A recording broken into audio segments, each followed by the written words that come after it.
great players. They have a great organization. And you tell them one thing. What is good, Raider Nation? It's your boy Raider Alex back with yet another video for you guys. Anybody that's new to the channel, you guys love Raiders related content just like this, make sure to like, comment, subscribe to the channel.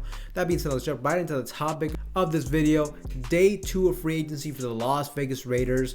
Wow, some big news coming in.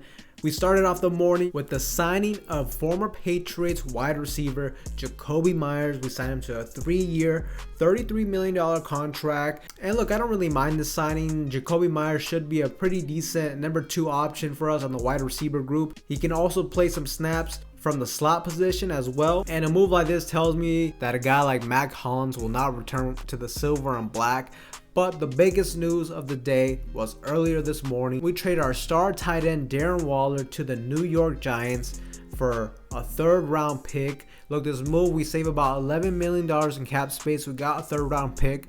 You know, it is kind of bittersweet because at the end of the day, Darren Waller at one point was one of the best tight ends in the league. I still think he's like a top 3 tight end, and it sucks that just a year ago Green Bay was offering a 1st round pick for Darren Waller. We didn't pull the trigger on that. Now we let him go for a 3rd round pick, but unfortunately for us, he's coming off of one of his worst seasons in his career. This is also back-to-back years with injury history, and it also doesn't help the fact that the Miami Dolphins were able to land a trade for all-pro cornerback Jalen Ramsey only for a 3rd round pick as well. So it is what it is in terms of the compensation for Darren Waller. One thing that this move does tell me is I feel like we are starting to head in a different direction in terms of how we're building this team. If you think about it, the Raiders throughout the past 5 years or so, it's been quite a while.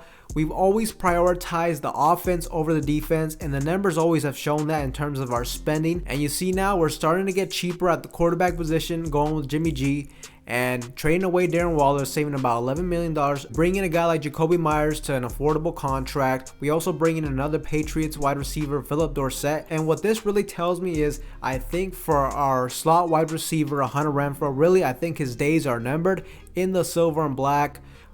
We signed him to a big extension last offseason. I think he's getting about $15 million a year moving forward. Look, I think we're definitely going to get cheaper at that position. I think we're going to be looking to shop Hunter Renfrow. And it sucks because I loved Hunter Renfrow as a player. I love his attitude. I just love the guy just goes out there and balls out. He just grinds. He's a low maintenance type of guy. He's a high character type of player. But at the end of the day, I think you can get cheaper at the position. It isn't the hardest position to replace, and ultimately a guy like Jakobi Meyers is more than likely a much better fit for what type of offense Josh McDaniels is trying to run with this team. So really these moves just show me that the Raiders are planning to go in a different direction in the way and how they assemble their team. I think we're going to go heavy on defense in terms of spending. Now we'll just have to see in these next couple days. I'm still waiting for those big signings in terms of the defensive side of the football. We need to bring in some guys that can be instant game changers, instant upgrades, instant starters on this defense. And now we have a lot of draft capital going into this year's draft. We can either go heavy on defense.